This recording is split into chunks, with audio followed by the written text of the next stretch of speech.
My brother slept with my wife, and now they're acting like it was just a drunken mistake. They want me to forget about it, but I can't move past the betrayal. It was the kind of thing you hear about happening to other people, but not to me. I thought I had a good life.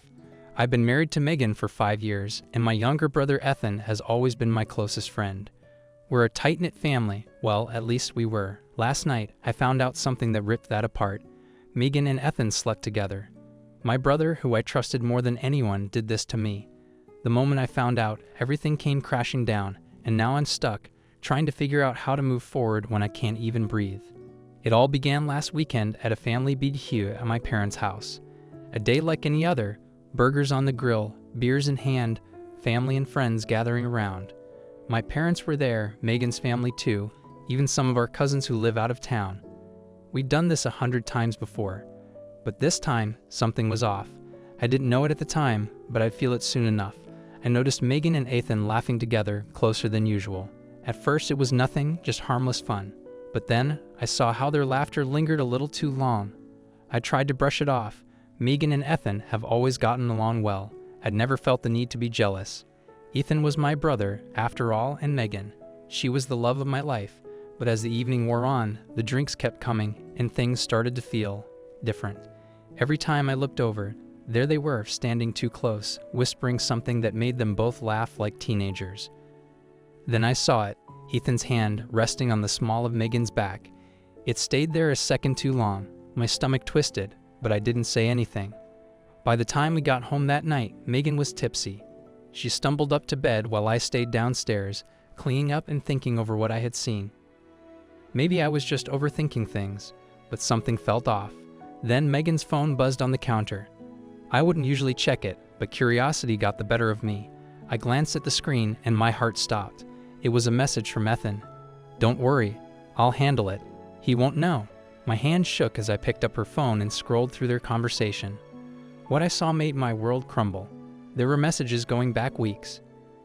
They talked about that night, how it was a mistake, how they were both drunk, and how they didn't want to hurt me. Megan told him she couldn't believe it happened, and Ethan said he didn't know how to make things right. But the worst part? The part where they both agreed not to tell me. We can't hurt him like this. It was a mistake, and it meant nothing Megan had written. My throat tightened.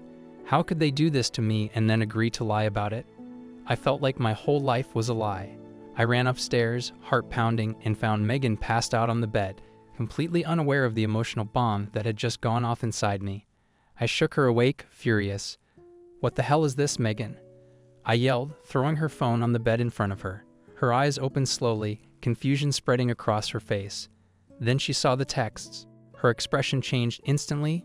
Fear, guilt, panic all at once. "What is this? You and Ethan. You've been sleeping with my brother." My voice shook with rage. Megan sat up, her face pale, like she was about to vomit. "It's not what it looks like," she whispered, but I wasn't buying it. "Not what it looks like?" I scoffed. "I read the messages, Megan. You slept with my brother, and you've been lying to me for weeks." She started to cry, burying her face in her hands. "It was a mistake," she said through her sobs. "We were drunk, and it only happened once. I swear it didn't mean anything." I stared at her, feeling a combination of anger, disgust, and sadness that I couldn't even describe. "It didn't mean anything?" I repeated. "Then why lie to me about it?" I couldn't take it anymore. I grabbed my jacket and stormed out of the house, slamming the door behind me. I needed air. I needed space. But more than that, I needed answers. I got in the car and drove straight to Ethan's apartment, my mind racing the entire way there. How could he do this to me? We were brothers.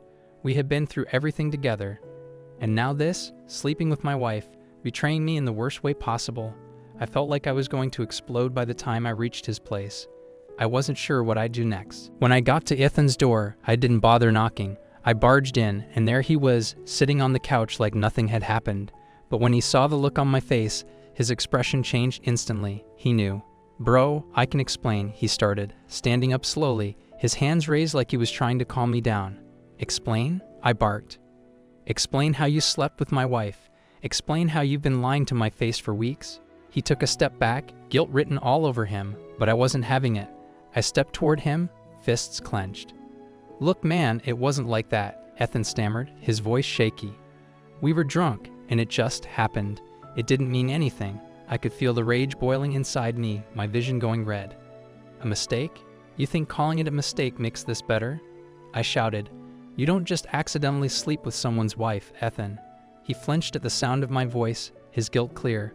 But I didn't care. You've destroyed everything. You and Megan both. How could you do this to me? You were supposed to be my brother. I was ready to punch him, but I didn't. I know, man. I know I messed up. I hate myself for it, Ethan said, his voice barely above a whisper. I swear it didn't mean anything, and we never meant for it to happen. But it was just one night, and we didn't want to hurt you. His words were like knives in my chest. So what? You were just going to keep lying to me. You think I wouldn't have found out eventually? He looked down at the floor, unable to meet my eyes. I didn't want to lose you, bro. You're my brother. I didn't know how to fix this. Fix it?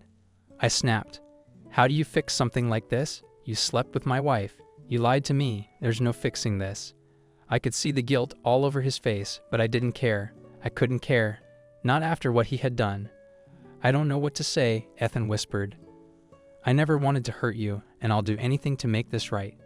Please, man, just tell me what to do. But I didn't know what to tell him. There was nothing he could do that would fix the betrayal I felt. Nothing. I stormed out of Ethan's apartment, my mind spinning. I couldn't think straight. The betrayal, the lies, it was all too much. I got back in the car and drove aimlessly for what felt like hours. I couldn't go home, not yet. Every time I closed my eyes, all I could see was Megan and Ethan together, laughing behind my back. I ended up at a friend's house, someone I knew I could trust, and crashed on his couch for the night. I didn't tell him everything, just that I needed space. But even saying that much felt like admitting my whole life was falling apart. Over the next few days, I ignored all of Megan's calls and texts. She kept begging me to come home to talk, but I wasn't ready. I couldn't even look at her, let alone have a conversation about what had happened. Every time my phone buzzed, I felt a pit in my stomach. It was always either Megan or Ethan, both of them desperate to apologize, but their apologies meant nothing to me. They had broken something that couldn't be fixed with words. I wasn't sure if it could be fixed at all. Eventually, I agreed to meet with Ethan, but not because I wanted to hear him out. I needed closure. I needed to look him in the eye and tell him what he had done to me. When we met up, he looked terrible, like he hadn't slept in days. He sat across from me at the coffee shop, fidgeting with his cup, avoiding eye contact. I don't know what to say, he began, his voice hoarse. I messed up, and I'll never forgive myself for it. But I can't lose you, man. You're my brother. Please tell me what I can do to make this right. I looked at him, feeling a mix of anger and sadness. There's nothing you can do, Ethan, I said flatly. You slept with Megan. You lied to me. You've destroyed everything. How do you come back from that? He looked like he was going to cry, but I wasn't moved. It didn't mean anything, he repeated, his voice cracking. It was one night, and we were drunk. I know that doesn't make it right, but it's the truth. I shook my head, disgusted. If it didn't mean anything, then why lie? Why not come clean from the start? You both made me look like a fool. Ethan didn't have an answer for that. He just sat there, staring at the table, his shoulders slumped. I don't know, he muttered. I was scared. I didn't want to lose you. His words felt hollow, like they couldn't possibly fix the damage that had been done. Well, you lost me anyway, I said, standing up to leave. I don't know how I'm supposed to forgive you for this. I don't know if I ever will. And with that, I walked out, leaving him sitting there, alone with his guilt. I drove around aimlessly after leaving Ethan. My head was spinning, but mostly I just felt numb. I couldn't believe this was my reality now. I thought about calling Megan, but every time her face flashed in my mind, all I could see was her and Ethan. The lies, the betrayal, it was all too much to process. I ended up driving to the park near our old high school, where Ethan and I used to hang out as kids. Funny how that place used to bring back so many good memories. Now it just reminded me of what I'd lost. As I sat there in the car, staring at the empty basketball court, my phone buzzed again.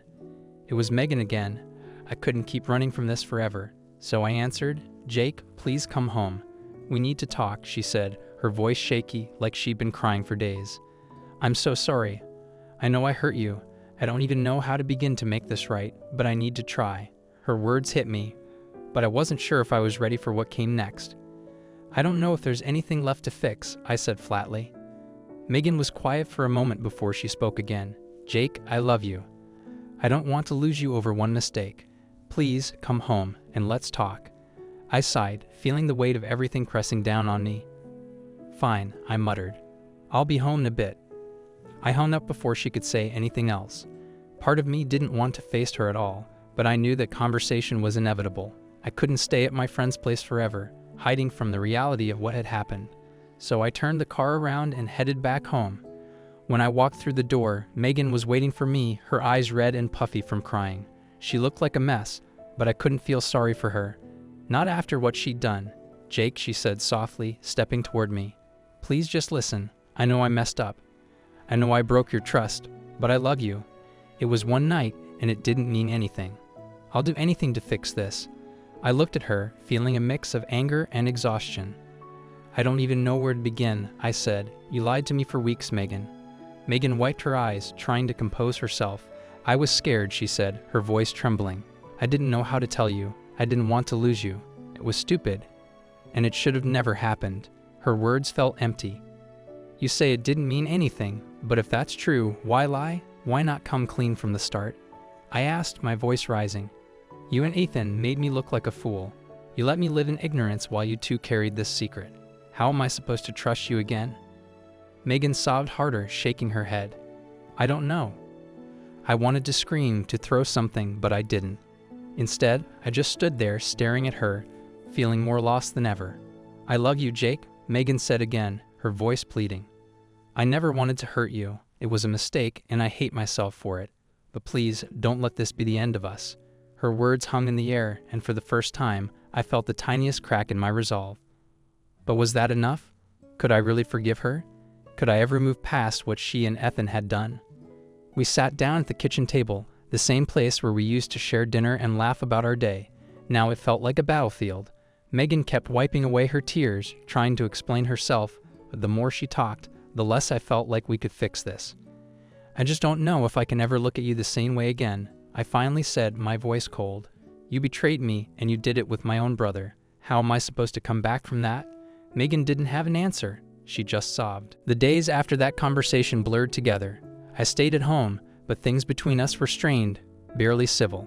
Megan tiptoed around the house, trying to give me space, but it only made things feel worse. Ethan kept texting me, apologizing, saying he missed me and couldn't believe he'd let things go this far. I didn't answer. I couldn't deal with him right now. I couldn't deal with anything. All I wanted was for everything to go back to the way it was before, but I knew that wasn't possible. The trust had been shattered, and I didn't know if it could be rebuilt. One night, Megan suggested we try couples therapy. "Maybe if we talk to someone, they can help us figure out how to move forward," she said, her voice soft, like she was afraid I'd snap at her. I wasn't sure if I believed therapy could fix us, but I agreed. What did I have to lose? At least it was a step forward, something to help us figure out what to do next. I wasn't ready to forgive her, but I also wasn't ready to throw away everything we built. I wanted to try, even if it felt impossible. The first therapy session was awkward. Megan and I sat on opposite ends of the couch, barely looking at each other while the therapist asked us questions. "Why do you want to stay together?" she asked. Megan answered first. "Because I love Jake," she said through her tears. "I made a mistake, but I love him more than anything, and I don't want to lose him." The therapist nodded and then turned to me. "What about you, Jake? Why are you here?" I didn't know how to answer. I sat there for a long time before finally saying, "I don't know." After that session, I wasn't sure if therapy was going to help us. Megan cried the whole way home, and I just stared out the window, wondering if this was all a waste of time. How do you rebuild trust after something like this? Is it even possible? I kept thinking about how things used to be, how happy we were before this mess. But those memories felt distant now, like they belonged to a different life, a life that was gone forever. I didn't know if we'd ever be able to get back to that place again. A few weeks later, I got a call from my mom. She could tell something was wrong between Ethan and me, but I hadn't told her the full story. "What's going on with you two?" she asked, her voice full of concern. "You and Ethan have always been so close. Did something happen?" I didn't want to drag her into this mess, but I couldn't keep lying, so I told her everything. The affair, the lies, the betrayal. My mom was speechless at first. "I can't believe Ethan would do that," she whispered. "How could he betray you like that?" My dad was furious when he found out. "Your brother did what?" He practically shouted over the phone. "How could he sleep with your wife? I never thought he'd be capable of something like this." Hearing my parents' reactions made everything feel even more real. This wasn't just about me and Megan and Ethan anymore. It was about our entire family. The damage they had caused went deeper than I realized, and I wasn't sure if it could ever be repaired. My parents didn't know what to say. All they could offer was their support, but even that felt hollow. As time passed, I continued to avoid Ethan. We hadn't spoken since that last conversation at the coffee shop. He texted me a few times, apologizing, begging me to let him back into my life, but I couldn't. I wasn't ready. Every time I thought about him, all I could feel was anger and betrayal. How could my own brother, the person who was supposed to have my back no matter what, do this to me? How could he sleep with my wife and then lie to me about it for weeks? The hurt was too deep, and I didn't know how to heal. Megan and I continued therapy, but it was a slow process. Some days it felt like we were making progress, like there was a glimmer of hope. Other days it felt like we were just going through the motions, pretending like things could ever go back to normal. The therapist kept telling us that healing takes time, that trust can be rebuilt if both people are willing to put in the work. But I wasn't sure if I believed that. Could I ever really trust Megan again? Could I ever look at her without thinking about Ethan? One night, Megan broke down completely. "I don't know what to do," she sobbed, sitting on the edge of the bed. "I feel like I've lost you, and I don't know how to fix it. I hate myself for what I did, and I hate that I hurt you. But I can't lose you, Jake. Please don't let this be the end of us." Her words cut deep, but I didn't know how to respond. Part of me wanted to comfort her, to tell her we'd figure it out, but another part of me felt numb. How do you fix something so broken? I sat down next to her, but I couldn't bring myself to say anything. We sat there in silence, the weight of everything pressing down on us. I wanted to believe that we could fix this, that somehow we'd find a way back to each other. But I wasn't sure if that was possible anymore. "I don't know if I can do this," I finally said, my voice barely above a whisper. "I don't know if I can ever trust you again." Megan didn't say anything. She just cried harder, her sobs filling the room as we both sat there, broken. In the months that followed, things between us remained fragile. We kept going to therapy, kept trying to rebuild what had been shattered, but it was hard, so hard. Ethan tried to reach out a few more times, but I didn't respond. I couldn't. I wasn't ready to forgive him. I wasn't sure if I'd ever be ready. Megan kept telling me she loved me, that she wanted to fix things, but no matter how many times she said it, I couldn't shake the image of her and Ethan together. That betrayal hung over everything like a dark cloud. My parents tried to stay neutral, but I knew they were struggling with it too. Ethan had always been the golden child in her eyes, and now they didn't know what to think of him. My mom called me almost every day, asking how I was holding up, but there was only so much I could say. I didn't have answers. I didn't know how to feel. Some days I wanted to forgive Megan and try to move on. Other days I wanted to pack my things and leave, never looking back. The emotional whiplash was exhausting. One day I sat down and wrote Ethan a letter. I didn't send it, but it felt good to get everything out. I told him how much he had hurt me, how much I had trusted him, and how that trust had been shattered. I told him I didn't know if I could ever forgive him, but I wasn't ready to completely shut the door on our relationship. I didn't know what the future held, but I needed time. Time to process, time to heal, and time to figure out if forgiveness was even possible. Writing the letter was the first step. Megan found the letter later that night. She didn't say anything at first, just held it in her hands, her eyes scanning the words I had written. "Do you think you'll ever be able to forgive me?" she asked quietly, her voice barely audible. I didn't know how to answer that. "I don't know," I said honestly. "I'm trying, but it's hard. Every time I think I'm ready to move forward, the betrayal comes rushing back. I don't know if I'll ever be able to look at you the same way again." Megan nodded, tears filling her eyes. "I understand." Months passed, and slowly, the intensity of the pain began to fade. It didn't disappear, but it wasn't as sharp anymore. Megan and I continued therapy, and while things weren't perfect, they were improving little by little. I wasn't sure if we ever fully recover from this, but we were both committed to trying. As for Ethan, I still hadn't spoken to him. Maybe one day I would, but for now, I needed space. Forgiveness is a long road, and I wasn't ready to take that step yet. But I knew that, eventually, I'd have to. In the end, betrayal doesn't just go away. It lingers even after the apologies, the tears, and the promises to change. But I realized that holding on to the anger wasn't going to heal me. If Megan and I were going to make this work, I had to let go of the bitterness.